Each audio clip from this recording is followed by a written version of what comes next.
Welcome back to Askewed Reviews, and we are continuing a viewer request of doing the entire Jeepers Creepers series, and today we are doing the 2022 film Jeepers Creepers Reborn. Here is your trivia question for today. What is the name of the carnival game that Lane and Chase play? The answer will be at the end of this episode. This time around, our film starts off having pretty much no connection to the previous three films, and we meet our two main characters, Chase and Lane. Chase is a bit of a nerd that wants to take his girlfriend to go see a horror convention of sorts, and his girlfriend Lane is a biology student that is very much a non believer in all things folklore and occult. So the convention that they go to is the Horror Hound Festival. For the most part, Chase and Lane do in fact end up having a pretty good time at the festival. At one point, they even win a contest which allows them to go into a haunted house escape room. On the way to the escape room, it appears that both Chase and Lane have a secret. Chase is holding on to an engagement ring as he wants to get married, and Lane is actually pregnant with Chase's baby. And before Chase can get an answer, the creeper comes swooping through and kidnaps Lane.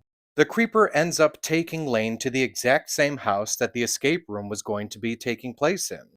Now, Chase and a few other people from the festival end up getting locked inside by a cult who is apparently either worshipping the creeper or just feeding it.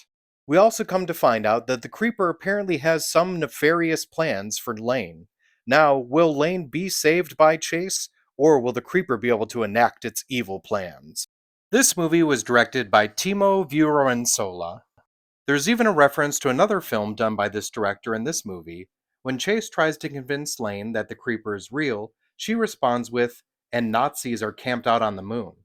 This is a nod to the movie Iron Sky. This time around, the creeper is not played by Jonathan Breck, but is for the first time played by Jerome Benjamin. The character of Lane is actually named after Cleo Lane, who actually made a popular version of the song Jeepers Creepers in the 50s.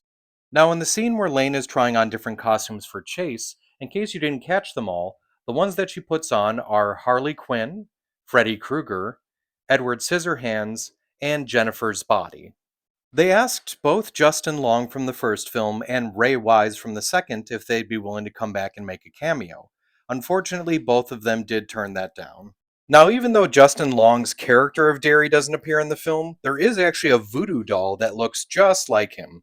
Also, in that same scene, you can see a bunch of other props from the other films.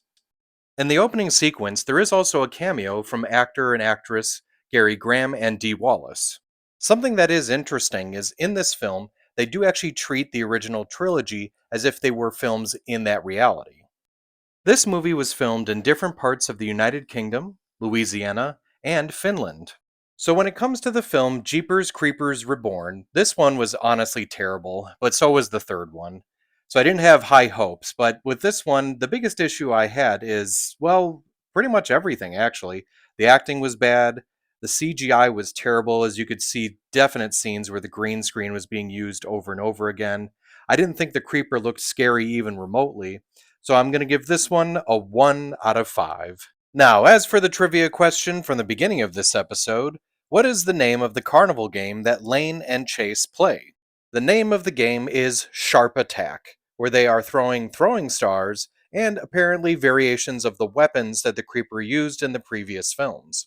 I hope you enjoyed this episode of Askewed Reviews, and if there's a movie that you'd like to see get a review, just mention it in the comments.